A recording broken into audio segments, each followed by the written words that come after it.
Sastra channel நேயர்களுக்கு நமஸ்காரம். அனுதினம் ஆனந்தம் நிகழ்ச்சியில் உங்கள் அனைவரையும் சந்திப்பதில் மிக்க மகிழ்ச்சி.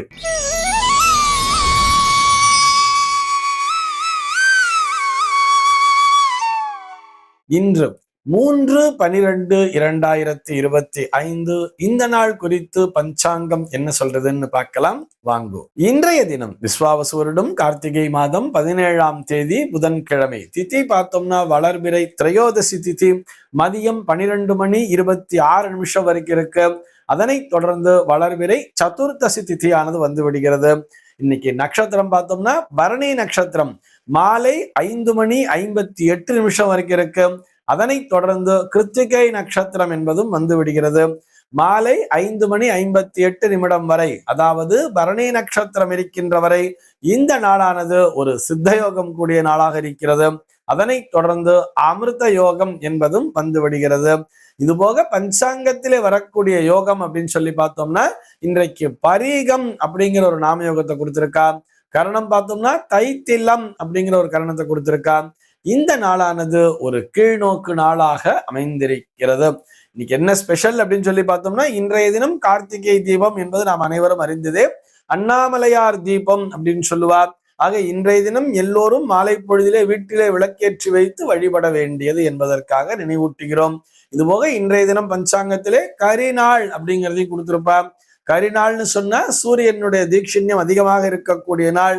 இந்த நாளிலே சுப நிகழ்ச்சிகளை தவிர்ப்பது என்பது நம் தமிழர்களினுடைய வழக்கமாக இருக்கிறது. சென்னையை பொறுத்தவரை இன்றைய தினத்தினுடைய சூரிய உதயம் என்பது காலை 6:20 சூரிய அஸ்தமனம் என்பது மாலை 5:37 சந்திர உதயம் என்பது மாலை 4:11 சந்திர அஸ்தமனம் என்பது நாளைய தினம் அதிகாலை 5:19 சம்பவிக்கிறது. பிரம்ம முகூர்த்தம் பார்த்தோம்னா நாளைய தினம் அதிகாலை 4:39 முதல் காலை 6:20 வரையில் நீடித்திருக்கிறது. சென்னையை பொறுத்தவரை இன்றைய தினத்தினுடைய ராகு காலம் என்பது பகல் 11:58 முதல் மதியம் 1:23 வரையிலும், யமகண்டம் என்பது காலை 7:44 முதல் 9:09 வரையிலும், குளிகை காலம் என்பது பகல் 10:34 முதல் 11:58 வரையிலும் சம்பவிக்கிறது. தினாந்தம் பார்த்தோம்னா இன்றைய தினம் இரவு 1:34 கொடுத்திருக்கா. சூலம் பார்த்தோம்னா இன்றைக்கு வடக்கே சூலம் மதியம் 12:21 வரையில் அந்த சூல தோஷம் என்பது உண்டு. அதற்குரிய பரிகாரமாக பால் அருந்திவிட்டு வடக்கு திசையை நோக்கி பயணிக்கலாம் அப்படிங்கிறதையும் சொல்லி இருக்கா. இன்றைய தினத்தினுடைய ஆன்மீக தகவலாக, இது ஆன்மீக தகவல்னு சொல்றதை விட ஒரு சின்ன டிஸ்கஷன் அப்படிங்கிற மாதிரி கூட எடுத்துக்கலாம். நிர்மல் குமார் அப்படிங்கிற ஒரு நேயர் அவர் ஒரு வீடியோவை அனுப்பிச்சிருந்தார். அந்த வீடியோவை அனுப்பிச்சுட்டு இதை பற்றி உங்களுடைய ஒப்பீனியன் என்ன சார் அப்படிங்கிற மாதிரி கேட்டிருந்தார். அந்த வீடியோல பார்த்தோம்னா இந்த சிவ குடும்பம் தான் நம்முடைய தேசத்தை காக்கிறது அப்படிங்கிற மாதிரி ஒரு கான்செப்ட் அனுப்பிச்சிருந்தார். சிவ குடும்பம் தான் நம்முடைய தேசத்தை காக்கிறதா அப்படிங்கிறது தான் அவருடைய கொஸ்டினாக இருக்கு. அதுல என்ன அவர் சொல்லியிருக்கார் அப்படின்னு சொல்லி பார்த்தோம்னா, சிவனை பார்த்தோம்னா வட இந்தியாவிலே மெயினா இந்த நார்த்ல பார்த்தோம்னா ரொம்ப நம்முடைய தேசத்தினுடைய வடக்கு பகுதியில தான் இந்த சிவன் வழிபாடுங்கிறது ரொம்ப பிரதானமாக இருக்கிறது.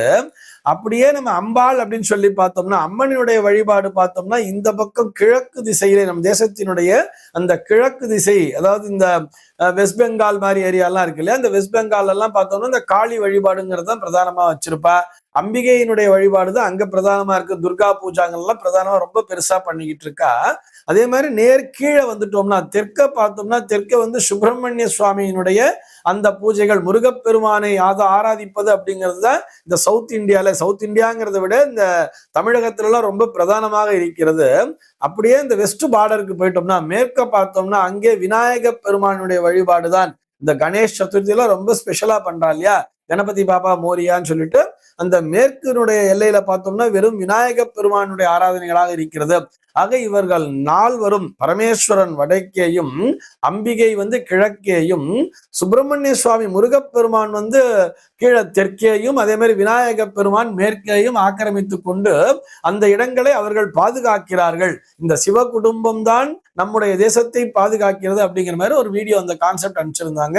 இது போக அவர் வந்து எப்படி சொல்லியிருப்பார் பார்த்தோம்னா, சிவ குடும்பம் ஒன்றாகத்தான் இருந்ததா, அங்கங்கே வந்து இந்த டெமன்ஸ் எல்லாம் அது வந்து ஒரு ஆங்கிலத்துல வந்த வீடியோ, அதுல போட்டிருக்க அந்த டெமன், அதாவது டெவில்ஸ், இந்த தீய சக்திகள்லாம் தலையெடுத்து அங்கங்க பிரச்சனை பண்ணும் பொழுது இவர்கள் அப்படியே மொத்தமா போய் ஒரு பக்கம் கிழக்கு போய் அடக்க போனோம்னா மேற்கு அதிகமாச்சாம், தெற்க வந்து அடக்க வந்தாங்கன்னா வடக்கு அதிகமாச்சாம். அதனால இவங்க 4 பேரும் தனித்தனியா தங்களுடைய அந்த இடத்தை வந்து பிரிச்சுண்டு 4வரும் அந்த 4 திசைகளை பாதுகாத்து கொண்டிருக்கிறார்கள் மாதிரி அந்த வீடியோவானது முடிகிறது. இது பற்றி உங்களுடைய கருத்து என்ன சார் அப்படின்ற மாதிரி கேட்டிருந்தார். ஆக்சுவலி இந்த கான்செப்ட் நல்லா இருக்கு இல்லையா? நம்ம கான்செப்டை பிடிச்சுக்கணும். கான்செப்ட் வந்து ரொம்ப நல்ல கான்செப்ட். 4 டைரக்ஷன்லயும் 4 தேவதைகள் மிக பிரதானமாக நம்முடைய தேசத்தை பாதுகாக்கிறார்கள்ங்கிற மாதிரி அவர்கள் இந்த கான்செப்டை கொடுத்திருக்கார். இருந்தாலும் நாம் புரிந்து கொள்ள வேண்டியது என்னவென்று சொன்னா, இறை சக்தி என்பது ஒன்றுதான். எல்லாமே சக்தி தான். இதை மொத்தமா பார்த்தோம்னா இறை சக்தி என்பது ஒன்றுதான். இந்த உலகம் முழுக்கவே இறைவன் வியாபித்துக் கொண்டிருக்கிறார். அதிலும் நம்முடைய பாரத தேசம் என்று வரும்பொழுது இது ஒரு புண்ணிய பூமியாகவே பார்க்கப்படுகிறது. இந்த பாரத தேசம் அப்படிங்கிறதே நம்ம இறைவனுடைய புத்த உருவமாகவே பார்க்கிறோம். இதிலே தலைப்பகுதி என்று வரும் பொழுது அந்த வடக்கு அப்படின்னு வர்றது இல்லையா?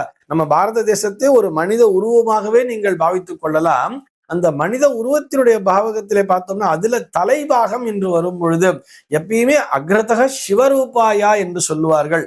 அக்ரதக சிவரூபாயா என்று வரும்பொழுது அந்த தலைபாகத்திலே இந்த பரமேஸ்வரன் பிரதானமான இடத்தினை பிடித்திருக்கிறார்.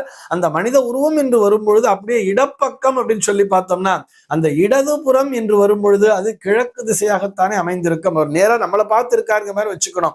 நமக்கு வந்து வலப்பக்கம் எடுத்துக்க கூடாது. இந்த மேப் வந்து அப்படியே மேப் அப்படியே இந்தியா மேப் அப்படி வச்சுண்டு ஒரு மனித உருவம் நிற்கிறது.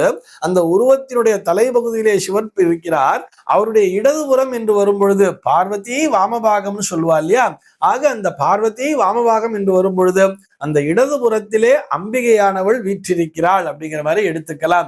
அதுக்கப்புறம் கீழே பார்த்தோம்னா சுப்பிரமணிய சுவாமி தான் பிரதானமான இடத்தினை பிடித்திருக்கிறான்னு சொன்னா மூலத்தோ பிரம்ம ரூபாயான்னு தானே சொல்லுவா. மூலத்தோ பிரம்ம ரூபாயான்னு சொன்னா அந்த மூலம் அந்த அடிப்பகுதியிலே பிரம்மாவினுடைய ஆதிக்கம் என்பது இருக்கும் சொன்னா அந்த பிரம்மண்யத்திலே சுப்பிரமணியம் என்று சொல்கிறார்கள்.